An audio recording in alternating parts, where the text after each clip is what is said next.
Hello, this is Mark Spindler.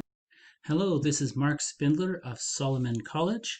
I am an instructor for the KWEST program where we teach basic warehousing skills. And today we are going to talk about rear steering and how forklift and pallet jack steering can be compared to the steering found on your common car. So with a forklift, your steering is at the back, and same with the pallet jack.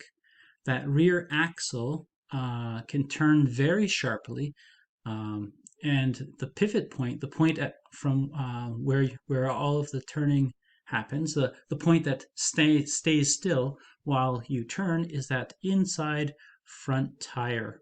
So this is very different when we compare it to a car. A car has the steering at the front. Its inside back wheel is the pivot point, and it has a larger turning circle than the forklift.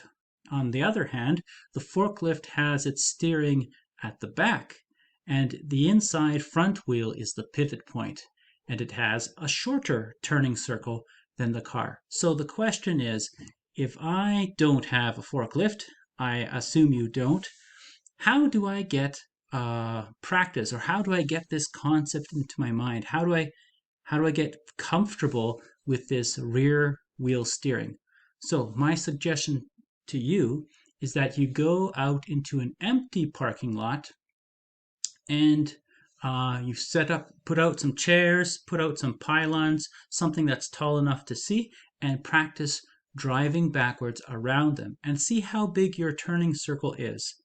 Okay, and then watch some videos to see how short that turning circle is for the forklift and how it's different for the forklift. So right now I'm going to go outside, I'm going to find an empty parking lot, and I'm going to practice, and then when we're done we're going to talk about it.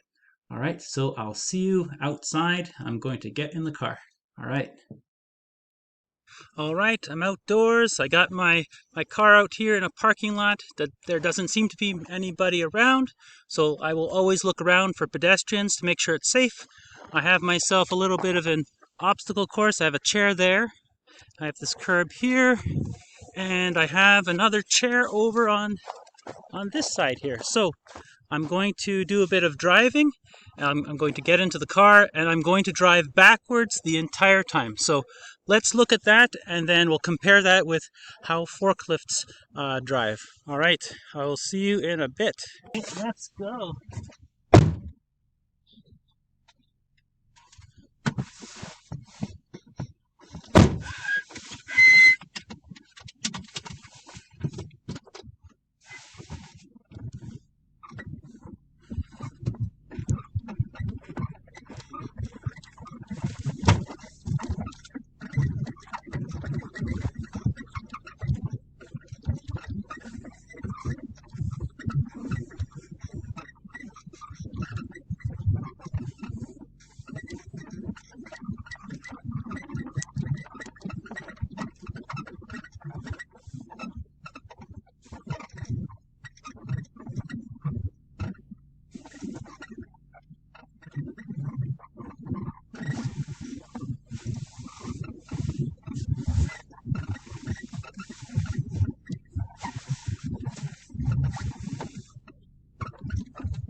All right, I'm back. So how was that?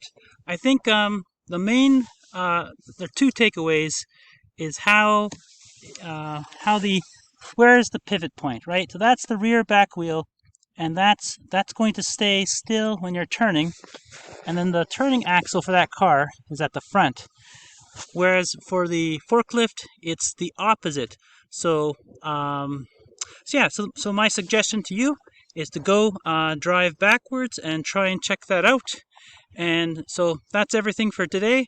And if you're interested in learning more about the program, the KWEST program at Solomon College, please check out some more videos or even call the school in Edmonton. All right, have a great day.